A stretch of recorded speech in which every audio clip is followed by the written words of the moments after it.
날이 쌀쌀해지고 그래서 그런지 좀 움츠려드는 때입니다. 오늘 보니까 우리 착한 우혁이가 오늘 안 보이네. 권사님, 우리 우혁 씨가 안 보입니다. 김순남 권사님 어디 가셨어요? 오늘 또 영상 앞에 또 계시고, 또 이 선교부장님이 또 안 보이시는데 바쁜 때지만은 여러분 건강하시고 매일 기대함에 열매가 있는 삶이기를 축복합니다.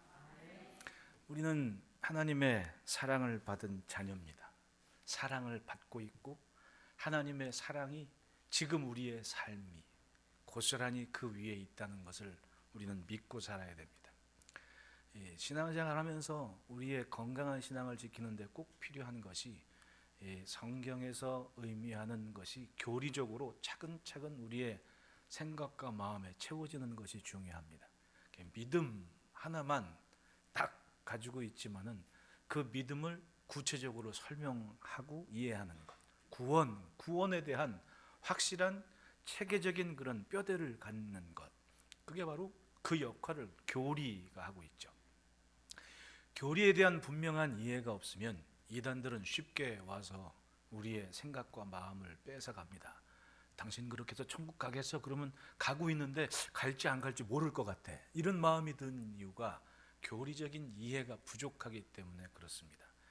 여러분, 성경을 보십시오. 얼마나 큰 은혜입니까? 하나님이 우리에게 주신 은혜는 정말 그 마지막 순간 그 강도짓 하다가 예수님 십자가 옆에 섰다가 주님을 구주로 믿는 그 믿음 하나로 예수님이 오늘 너는 나와 함께 낙원에 있을 것이다 라는 그 놀라운 구원의 은혜를 주신 그 하나님의 말씀과 사랑을 믿지 않으면 사탄은 순식간에 와서 우리의 인생을, 생각을, 믿음을 도둑질해 갈 수 있는 거예요. 여러분, 예수를 믿을 때 꼭 주의 말씀 붙잡고 정신 차리고 믿읍시다. 우리는 확신해야 됩니다. 우리가 이미 그리스도, 길이요 진리요 생명이신 그리스도께서 내 길 되셔서 나는 이미 그 길 위에 있고 그 길을 가고 있다. 그걸 믿어야죠. 주님이 이끄시는 그 삶이 오늘 우리의 삶입니다. 세상 무엇과도 비교할 수 없는 귀한 사랑은 세상에 드려진 죽음의 권세를 이미 넘어서게 했습니다. 그 사랑을 보십시오. 요한일서 4장 9절 말씀에 하나님의 사랑이 우리에게 이렇게 나타난 바 되었으니 하나님이 자기의 독생자를 세상에 보내심은 그로 말미암아 우리를 살리려 하십니다. 하나님께서 우리를 찾아내시고 부르신 것은 죽이시기 위함이 아니라 살리려 하심이라고 하지 않습니까? 하나님은 내 생명에 관심이 가 있고 하나님이 나를 살리시기 위해 내 이름을 찾으셨던 거예요. 우리가 예수님 때문에 살게 됐습니다. 그리고 세상이 예수님 때문에 생명을 향할 수 있게 됐습니다. 요한일서 4장 10절 말씀에 사랑은 여기 있으니 우리가 하나님을 사랑한 것이 아니요 하나님이 우리를 사랑하사 우리 죄를 속하기 위해 화목제물로 그 아들을 보내셨습니다. 그 사랑은 내게서 시작된 것이 아니라 하나님이 먼저 우리를 사랑하셨어요. 믿으십니까? 그래서 나를 찾아내시고 나로 하여금 그것을 믿게 하셨고 그 은혜 위에 살게 하신 거예요. 하나님이 먼저 시작한 사랑. 그리고 예수님이 피를 흘리셔서 우리의 죄를 맑게 씻기셨습니다. 그래서 기독교를 그 피의 종교라고 하는 거예요. 히브리서 9장 14절에 하물며 영원하신 성령으로 말미암아 흠없는 자기를 하나님께 드린 그리스도의 피가 어찌 너희 양심을 죽은 행실에서 깨끗하게 하고 살아계신 하나님을 섬기게 하지 못하겠느냐. 그리스도의 피가 우리의 양심을 죽은 행실에서 깨끗하게 하고 살아계신 하나님을 섬기게 하는 것, 죽은 양심을 살려내는 겁니다. 그리고 히브리서 10장 22절 말씀에 우리가 마음에 뿌림을 받아 악한 양심으로부터 벗어나고 몸은 맑은 물로 씻음을 받았으니 참마음과 온전한 믿음으로 하나님께 나아가자 죄에 대한 하나님의 진노를 풀어주셨습니다. 그리고 온전히 하나님을 믿을 수 있는 참마음과 온전한 믿음을 가질 수 있도록 그렇게 하셨다는 거예요. 우리가 사는 세상을 보십시오. 과거에는 영화에서나 볼 법한 잔인한 범죄들이 일상이 되어가고 있습니다.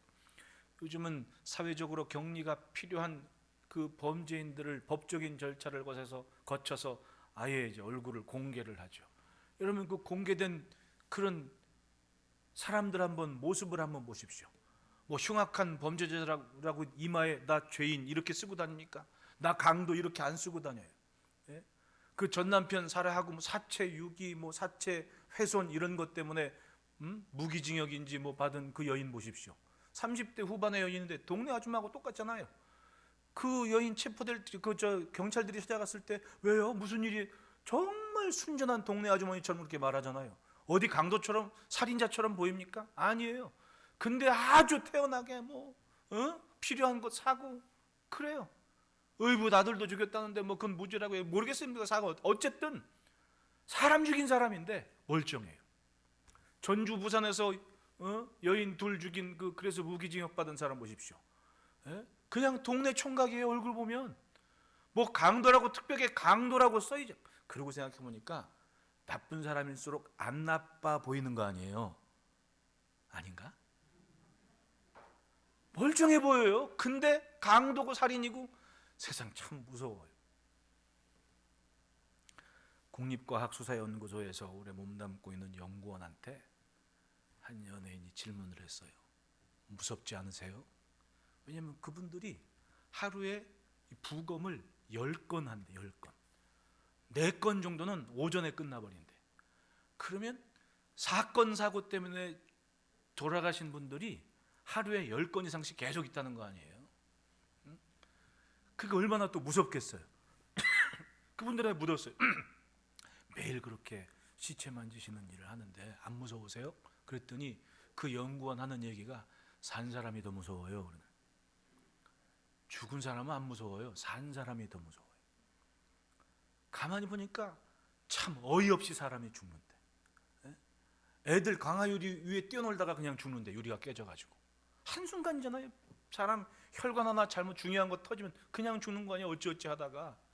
그러니까 그 사람들 생각엔 죽음이 참 한순간이래. 어떤 사람은 60방, 그 사람 표현으로 60방 60번 찔려서 죽었대. 사람이 너무 주변이 가깝다는 거예요. 그렇게 생각하면 사람들이 참 악해요. 말 그대로. 세상이 참 악이 관영하는 때를 우리가 지금 살고 있는 거예요. 때 안 묻고 살기 힘들어요. 그게 지금 우리가 제정신으로는 살 수 없는 시대를 사는 것처럼 보여요.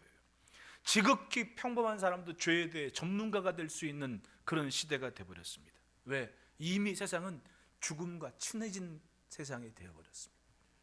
살 짓을 하는 게 아니라 죽을 짓을 하고 있는 세상이 되어버리고 있다는 얘기예요. 그러나 따라합시다. 우리는 가는 길이 다르다. 예수를 믿은 우리는 길이 달라졌습니다. 옛날에 여러분 애들 만화의 은하철도 999 보셨어요? 힘차게 달려라 은하철도 999. 도대체 뭘 보고 사시는 거예요 이제껏? 영화 얘기하면 영화 안 봤다 그러지, TV 보면 드라마 안 봤다 그러지, 아니 은하철도 999 그거 안 봤다, 아니 도대체 뭘 보고 사신 거예요? 나는 그 영화를 볼 때 꼬마 때 그 영화를 보면 정말 신난 거야. 왜냐하면 기차가 쫙 끝났는데 땅에서부터 하늘로 우주로 기차가 쭉 뻗어나가는 거예요. 얼마나 신나요? 그 만화 영화 주제가 부른 가수가 꽃순이를 아시나요? 부른 사람이거든요. 꽃순이를 아시나요? 그 라디오, 아니 라디오도 안 들었어요? 신기한 분들이네. 기차가 길이 달라졌어요. 지옥 가는 열차가 아니라 천국 가는 열차, 우주까지 쭉 뻗어나가는 신기한 열차. 그 열차 우리가 몸을 싣고 우리는 지금 그 길을 가고 있는 사람들이에요. 누구 때문에? 예수님 때문에. 예수님의 보혈이 나를 그렇게 만들었습니다. 그렇습니다. 세상이 어찌나 악해졌습니까? 자녀 교육도 한순간에 딱 눈 돌리면 어느 순간에 애들 교육이 망쳐지는 때가 되어버렸습니다. 한순간 관심 끊으면 이상해지는 게 그게 요즘 세상 아니에요. 정보의 홍수 속에 살면서 문명의 얘기를 손안에 다 다루게 됐습니다. 유익하면 한없이 유익한데 해롭기도 한없이 해로울 수 있는 것, 그게 지금 아이들 주머니에 다 들고 있단 말이에요. 어쩌갑니까? 제가 길면 길고 짧다면 짧은 이 강단의 경험에서 느낀 것이 있어요.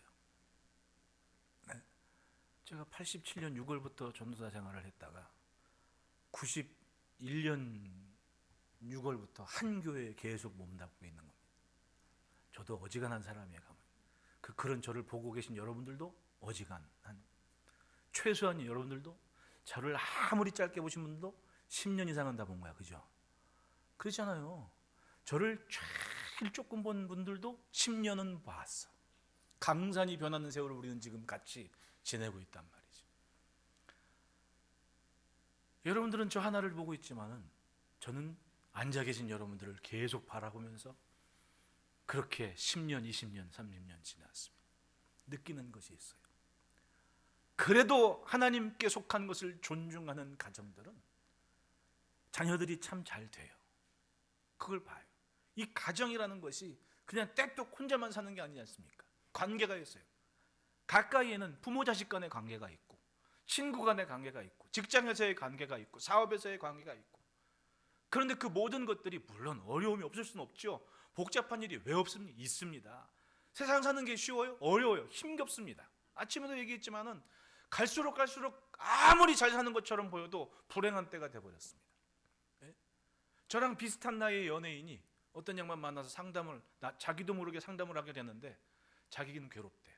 밤에 잠을 못 자서 수면제를 먹는데 자기 부인이 의사인데 어느 날 얘기했대. 여보, 나 잠이 안 와서 수면제 먹어. 그랬더니 의사인 부인이 뭐라 그런지 아세요? 시끄러워요. 잠이 나자. 자기 부인이 의사인데 남편이 잠이 안 와서 수면제 먹는다니까 시끄러워요. 잠이 나자. 이렇게 얘기하는 거야. 에? 자기가 아무리 개그맨이지만은 자기를 이해해 주는 사람이 없다는 거야. 딸 하나 있는데 퇴근하고 집에 들어와서 딸한테 아빠 안아줘. 그럼 아유 징그러 저리 가. 아니 부인도 저리 가라 그러지 딸도 저리 가라. 이거 어디로 가는 얘기야? 그러니까 사람의 얼굴이 새카매지고 어두워지더라는 거지. 행복하냐? 자기는 행복하지 않대. 이게 세상 사는 사람이에요. 많이 가졌다고 행복한 거 아니고 명성이 있다고 행복한 것도 아니고 잘 사는 것처럼 보이는데 잘 사는 게 아니게 되더라는 거예요. 이게 우리가 사는 세상의 모습 아닙니까? 인정을 해야 돼요. 그걸. 제가 진지하게 한번 여러분께 묻겠습니다. 여러분 행복하십니까? 나는 아침에 눈 뜨면 재밌어요. 재밌어요. 아침에 눈 딱 뜨면 오늘도 무슨 재밌는 일이 있을까? 물론 일과는 뻔하지. 아침에 일어나서 집사람 차려준 밥 먹고 좀 집안 어지럽으면 집사람한테 핀잔도 좀 듣고 사람 사는 게 다 똑같지 않으려 내가 무슨 저는요 우리 선생님은 진짜 깔끔하시더라고. 내가 지난번 수련회 때 말씀 집에서 하얀 타올 쓰신대. 하얀 타올 호텔 타올처럼 그걸 깔끔하게 그냥 그걸 저는 그렇게 못합니다. 그 집사람이 좀 힘들어도 그냥 나는 아주 자연스럽게 아침엔 울버린도 하고 그러면서 이제 나와서 아침 교회 나오지만은 교회 나와서 있다가 뭐 점심 때 되면 점심 먹고 건너뛰기도 하고 그러고 있다가 해 떨어지면 집에 들어. 이게 일상이지만 나는 그래도 신나고 행복고 즐거워요. 아침에 무엇 때문일까요?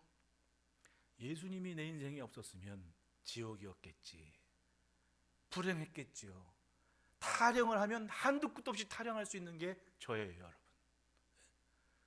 제가 뭐 아실 분은 다 아시지 않습니까? 근데 한순간에 달라진 거예요. 누구 때문에? 예수님 때문에. 여러분 안 그렇습니까? 예수님 생각하면 신나고 예배 드리려고 막 마음이 두근두근 반 생각만 긴장도 되고 가장 예쁜 모습, 가장 아름다운 모습으로 성전에 오르고 싶고 그렇잖아요. 자, 옆에 있는 분 2초만 쳐다봅시다. 똑딱똑딱. 전혀 아름답지 않다는 사람 손 들어보십시오. 내 옆에 있는 사람이. 없잖아요. 다 아름다워 보이는 거야.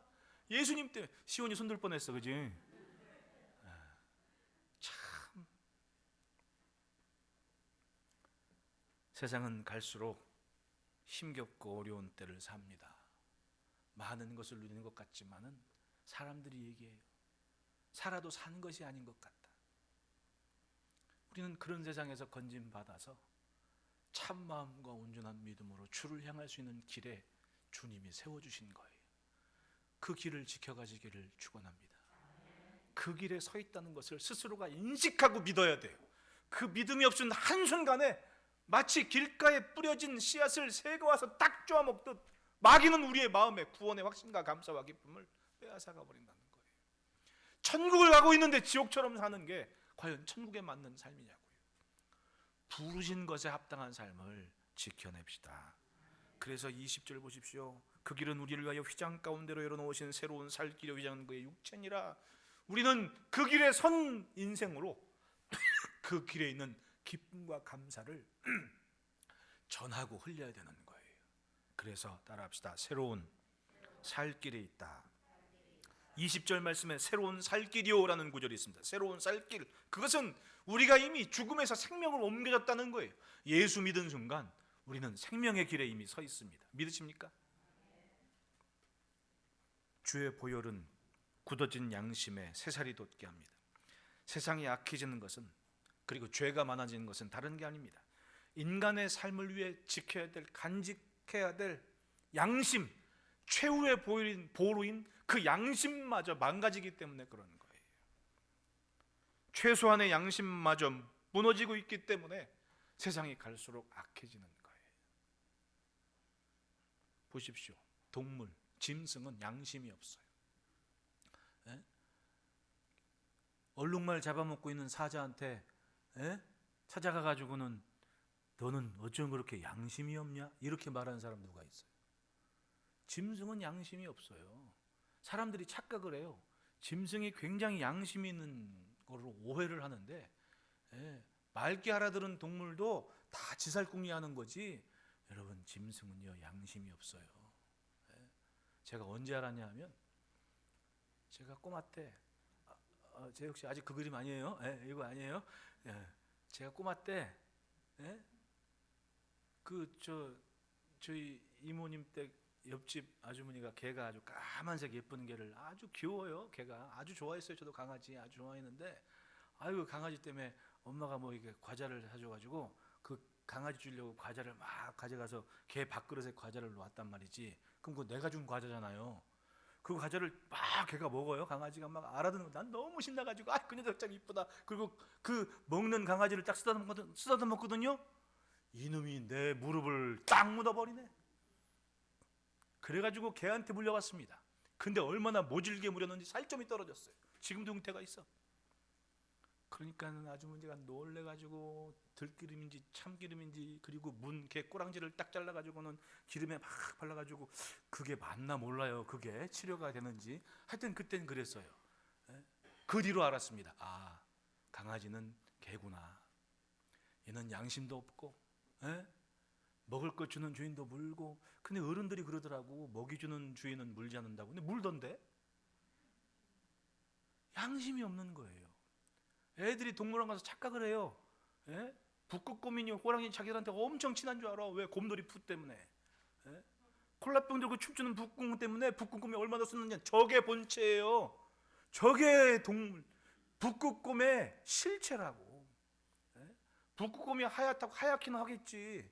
근데 하루 3끼를 먹으면 3번 다 시뻘개지는 거야. 저게 곰이니까. 저거한테 가서 넌 어쩜 그렇게 양심이 없니? 그럴 사람이 어디 있어요? 짐승인데. 더 무서운 것은 갈수록 사람이 저 짐승이 된다는 게 무서운 거예요.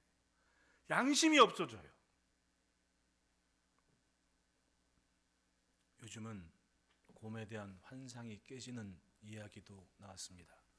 애들 이솝우화에 친구들하고 이렇게 가는데 곰이 딱 나타나고 친구 하나가 확 도망가가지고, 그 친구 하나는 친구 버리고 남은 그 친구가 곰이 다가오니 날리지 못해가지고 그냥 서 있다가, 이 친구가 살기 위해서 뭐 했다고요? 죽은 척을 했다 그러잖아. 책도 안 보셨어? 아니 텔레비도 안 보고 영화도 안 보고 라디오도 안 듣고 책도 안 보고, 이게 말이 안 통하네. 죽은 척 하니까 곰이 이렇게 와가지고는 죽었구나 그냥 갔다 그러잖아요. 요즘 곰은 착해졌나 봐요. 요즘 곰은 이 사람이 죽은 척 하니까 곰이 땅을 막 파가지고 그 사람을 묻어주고 갔대. 얘기가 이렇게 달라졌어요. 양심이 죽으면 수치심이 사라지고 부끄러움이 없습니다. 그리고 죄 앞에서도 당당합니다. 하나님께서는 구약시대에 건짐받은 구별한 사람들을 광야에 불러내셔서 그들에게 놀라운 하나의 비책을 지었습니다. 그게 뭐예요? 하나님께 제사하게 하신 것. 제물을 가지고 하나님께 속죄의 제사를 드리면서 하나님이 그들의 죄를 보지 않으시는 것, 그리고 자신들의 양심이 그 죄를 기억하게 하시는 그 신기한 일을 행하셨습니다. 이제 그 이후로 세상 사람들과 또 다른 인류가 살기 시작했습니다. 어떤 사람들? 하나님의 구원을 느끼며 인식한 사람들이 그 땅을 살기 시작했습니다. 히브리서 10장 1절 말씀에 율법은 장차 올 좋은 일의 그림자일 뿐이요 참 형상이 아니므로 해마다 늘 드리는 같은 제사로는 나아오는 자들을 언제나 온전하게 할 수 없느니라. 해마다 드리는 제사로는 사람을 온전하게 할 수 없다. 그렇지 아니하면 섬기는 자들이 단번에 정결하게 되어 다시 죄를 깨닫는 일이 없으리니 어찌 제사되는 일을 그치지 아니하였으리요. 그러나 이 제사들에는 해마다 죄를 기억하게 하는 것이 있나니, 즉 해마다 죄를 기억해 없어지지 않고 그대로 남아있고 해마다 죄를 기억한다. 이는 황소와 염소의 피가 등이 죄를 없이 하지 못합니다. 짐승의 피로는 죄를 없이 하지 못한다. 다만 인식하죠. 네가 주인만 잘못 만나 죽는다, 혹은 네가 나 대신 죽는구나. 그리고 제물을 드리는 겁니다. 각을 뜨고 내장을 태우고 향기로운 제물로 드린다고 그래요. 과연 그 향기가 향기롭습니까? 여러분, 고기 타는 냄새가 향기로워요? 그거 하루에도 몇백 마리 수천 마리 고기가 타는 그 향기가 과연 향기로운 냄새겠냐고요.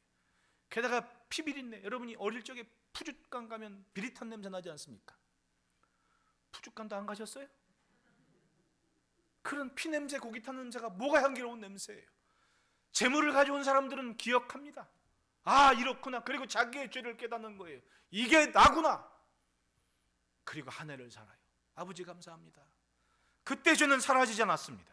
그런데 히브리서 10장 5절 말씀에 그러므로 주께서 세상에 임하실 때 이르시되 하나님이 제사와 제물을 원하지 아니하시고 오직 나를 위해 한 몸을 예비하셨도다. 한 몸을 예비하셨다. 10절 말씀에 이 뜻을 따라 예수 그리스도 몸을 단번에 들이심으로 말미암아 우리가 거룩함을 얻었노라. 단번에 희생제물을 내심으로 우리를 거룩하게 하시는 제사가 완성이 된 거예요. 그 주님이 우리를 위해 길이 되어 주셨고 우리는 그 길, 새로운 살 길 위에 살고 있습니다. 할렐루야. 여러분, 주의 구원을 확신하시기를 축원합니다. 죄 때문에 짓눌려 절망과 아픔 속에 살기보다 더 분명히 그리스도를 확신하시기를 축원합니다. 스스로를 존귀하고 자긍심과 자부심을 갖지 않으면 사탄은 한순간에 나를 사로잡아 버리는 거예요. 그 길에 서 있는 것을 감사하며 확신하시기를 축원합니다. 둘째로 따라합시다. 온전한 믿음의 길이다. 22절에 우리가 마음에 뿌림을 받아 악한 양심으로부터 벗어나고 몸은 맑은 물로 씻김을 받아 씻음을 받았으니 참마음과 온전한 믿음으로 하나님께 나아가자.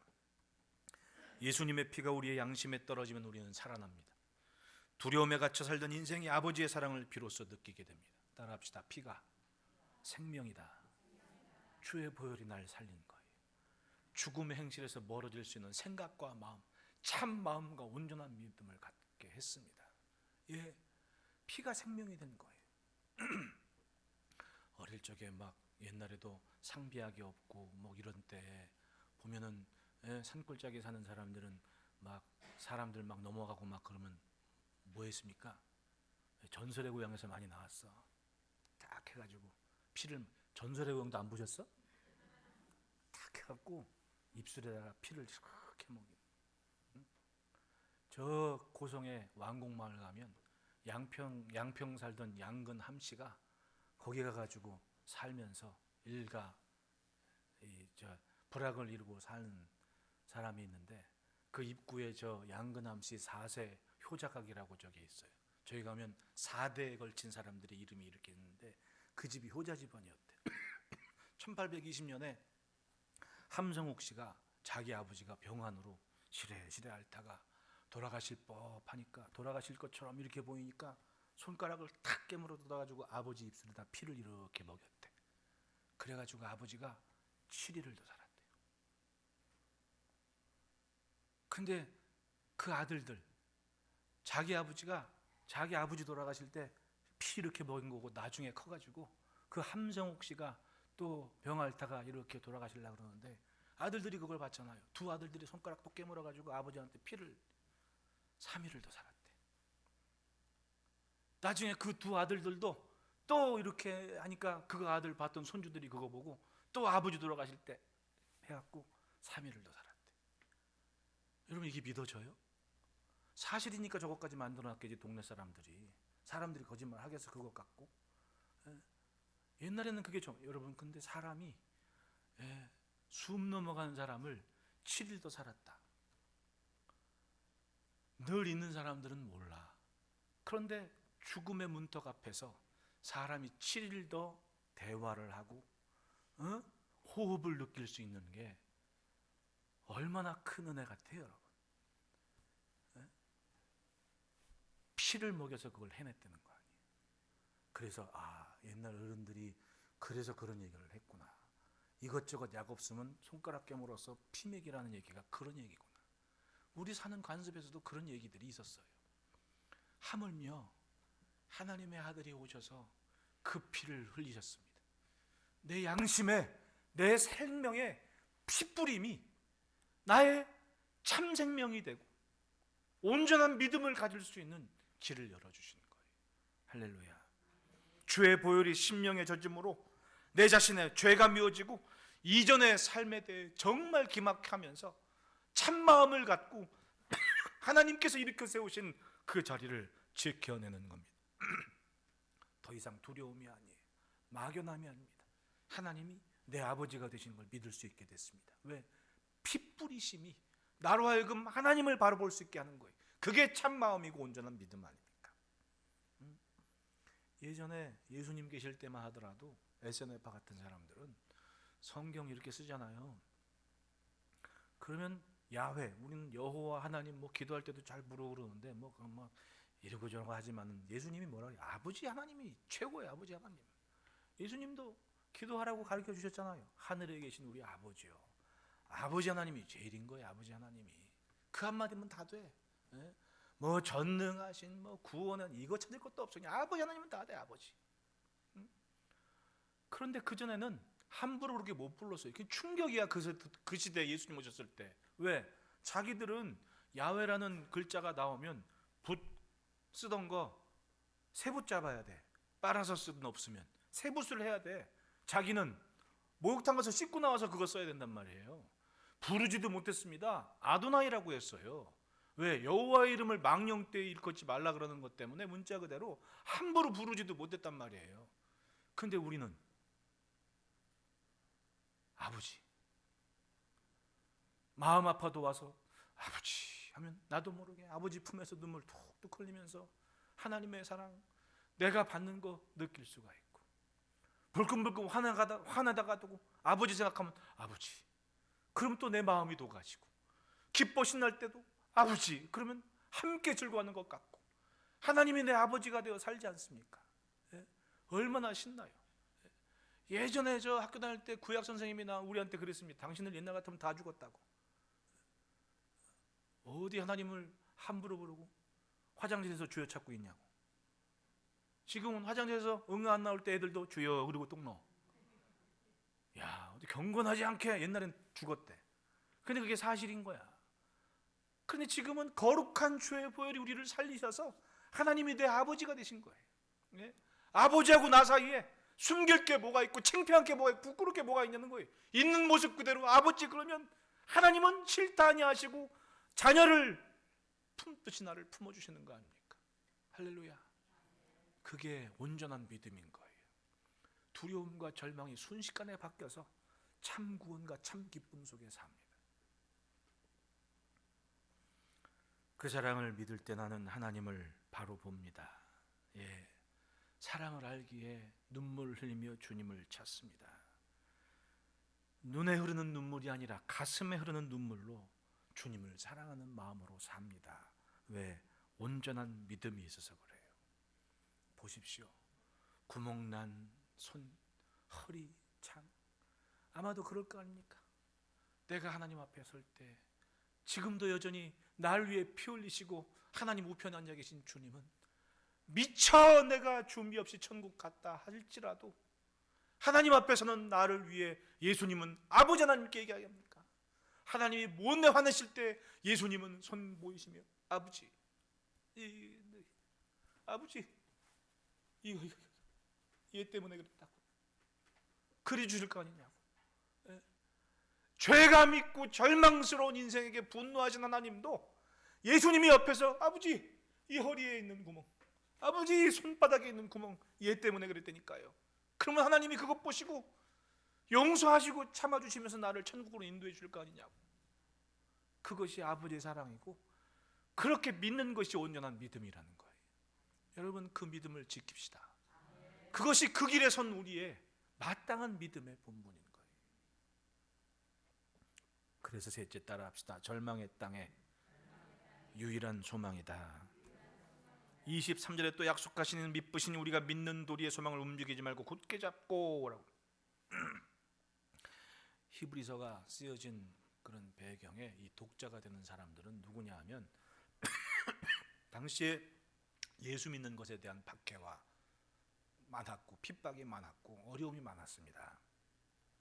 그런데 뭐 그런 사람들 중에 특별히 또 유대인들의 박해가 심했고, 유대인인데 예수를 믿은 사람들은 이 제사나 율법에 대한 그런 얽매임이 굉장히 많았거든요. 그냥 예수 믿는 것 때문에 박해를 하니까 이 사람들이 이거 어렵게 예수 믿어야 돼? 이거 예수 안 믿고 그냥 율법대로 어차피 하나님 믿는 거 똑같지 않아? 그럼 돌아가고 싶은 사람이 많은 거예요, 과거로. 그러니까 히브리서 6장에 뒤로 물러가면 하나님이 기뻐하지 않는다고 그래서 말씀한 거 아니에요. 그러니까 서신에 기록하는 거예요. 잘 봐라, 유대교의 율법이나 그런 제사가 과연 우리를 온전케 했냐? 그게 아니다. 그리스도의 피만이, 피가 없으면 죄사함도 없는 거다. 완전한 믿음은, 온전한 믿음은 예수님을 믿는 거다. 그리고 막 격려를 하는 거예요. 고난이 깊어지면 유혹도 많습니다. 쉽게 가도 되는데 굳이 어렵게 예수 믿을 필요가 뭐 있냐고. 심지어는 믿어봤던 사람들도 그래. 그렇게 유별나게 믿을 게 뭐 있냐고. 그렇게 유별나게 주일 지킬 게 뭐 있냐고. 남들도 다 쉽게 하는데 당신도 좀 쉽게 가라고. 뭐하러 그렇게 유별나게 예배당 간다고 그렇게 난리를 치냐고. 새벽에 뭐하러 추운데 그렇게 교회를 가냐고. 그런 말 안 믿는 사람들은 차라리 안 해. 어설프게 믿는 사람들이 그러지. 그러니까 원수가 내 집안 식구라 그러는 거예요, 예수님이. 이 어설프게 하는 사람들이 문제인 거야. 따지고 봤더니 아예 모르는 사람 생판 몰라. 어설프게 하는 사람이 굳이 그런 소리를 하지. 가만 보니 그렇더라고. 솔직히 나 자신과의 싸움입니다. 믿음을 지키는 거. 안 그래요? 사도 바울께서 말씀하지 않습니까? 로마서 7장 20절 오호라 나는 곤고한 사람이로다. 이 사망의 몸에서 누가 나를 건져내랴. 평생 복음 전하고 사신 분인데 자신의 육신을 이 사망의 몸이라고 얘기를 해요. 죄와 사망의 법과 생명의 성령의 법과 늘 싸우는 것을 봅니다. 무슨 미래가 있을까? 결국은 자기 자신과의 싸움 아닙니까? 멈추지 않았다는 거예요. 여러분, 천국 갈 때까지 나 자신과의 싸움을 멈추면 안 돼. 절대로 하나님 앞에 나 자신이 우상이 되면 안 됩니다. 에고의 우상. 로마서 7장 25절로 8장 2절까지의 말씀 봅시다. 같이 읽어봅시다. 시작. 우리 주 예수 그리스도로 말미암아 마음으로는 하나님의 법을 그러므로 이제 그리스도 예수 안에 있는 자에게는 결코 정죄함이 없나니 이는 그리스도 예수 안에 있는 생명의 성령의 법이 죄와 사망의 법에서 깨달았어요. 그렇게 갈등과 번민 속에 스스로 싸우는 이 육신의 이 땅의 것으로는 전혀 소망이 없는 나인데 생명의 성령의 법이 죄와 사망의 법에 나를 해방해서 나로 하여금 살 자가 되게 하고 새로운 살 길을 온전히 걸을 수 있게 하셨다는 것을 믿은 거예요. 할렐루야. 자신을 설득했습니다. 무엇으로? 주의 말씀과 주의 사랑과 주의 뜻으로. 그래서 세상의 소망이 되신 그리스도를 놓치지 말라고 한 거예요. 고린도후서 4장 14절에 주 예수를 다시 살리시니가 예수와 함께 우리 다시 살리사 너희와 함께 그 앞에 서게 하실 줄을 아노라. 결국은 그 주님이 나와 함께 하나님 앞에 서는 거예요. 말씀드렸듯이 모자라고 부족하고 갈등 많고 범민하는 나에게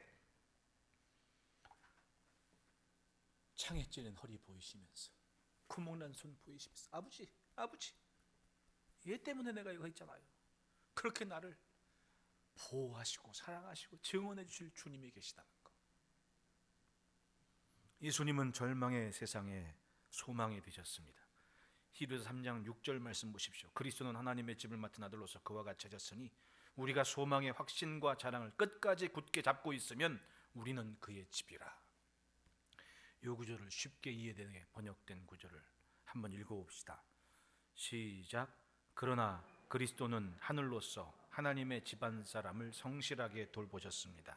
우리가 그 소망에 대하여 확신과 자부심을 지니고 있으면, 뭐라 그래요? 확신과 자부심, 그것을 가지고 살면 우리는 하나님의 집안 사람이다. 따라합시다. 나는 하나님의 가족이다. 소망을 굳게 잡고 자부심을 갖고 그렇게 주님과 동행하는 삶을 지킵시다. 그 하나님의 집안 사람들이 이 땅의 유일한 소망이 되는 거예요. 아무리 봐도 절망이고 죽음을 향해 가는 땅에 하나님의 집안 식구들이, 집안 사람들이 바로 이 땅의 소망의 그루터기임을 믿으시기를 축원합니다. 놀라운 복음입니다. 죄된 세상에서 예수 믿게 하시고 건져내시고 기어이 하나님의 가족을 만드셔서 오늘을 살게 하셨습니다. 마주보고 인사합시다. 오직 예수. 그래서 24절 25절 시작. 서로 돌아보아 사랑과 선행을 격려하며 모이기를 패하는 어떤 사람들의 습관과 같이 하지 말고 오직 권하여 그날이 가까움을 볼수록 세상은 갈수록 예배하기 힘든 상황이 되어버립니다. 멀고 가까운 것이 문제가 아니에요. 마음이 멀어지는 게 문제입니다. 마음이 멀어지는 게 문제예요. 내 마음이 허탄한 데 뜻을 두고 그것을 쫓아가는 게 문제입니다. 세상은 갈수록 안 모여도 되게 합니다. 뭐 학교도 이제 띄엄띄엄 가도 돼. 다 감염병 핑계지만 온라인으로 다 되는데, 근데 선생님들이 고민하잖아요. 아니 엄마 아빠들이 고민해. 요즘 초등학교 엄마 아빠들이 시골로 전학 간대. 왜냐하면 모여서 공부를 하지 않으니까 애들이 학업 능률이 안 오른대. 그러니까 학교 모일 수 있는 곳으로 전학을 간다는 거예요. 참 극성 맞죠? 그럼 그 사람보다 더 극성 맞아야 될 거 아니야, 우리가 신앙적으로도. 많이 모이기 힘들면 애들 손잡고라도 교회 예배당에 한 번이라도 더 밟고서 기도하고 하고 이런 노력 해야죠. 무슨 이유를 내서라도 성전을 묶어놓을 수 있는 신앙교육의 열정을 가져야죠. 왜냐하면 그 몸부림이 있을 때 이 땅에 소망이 있는 거예요. 마주보고 인사합시다. 멀어지지 맙시다. 우리는 주의 피로 펼쳐진 살 길이 있습니다. 온전한 믿음으로 소망을 품고 하나님의 집안 사람으로 승리하며 살아냅시다. 기도하겠습니다. 하나님 아버지 감사합니다.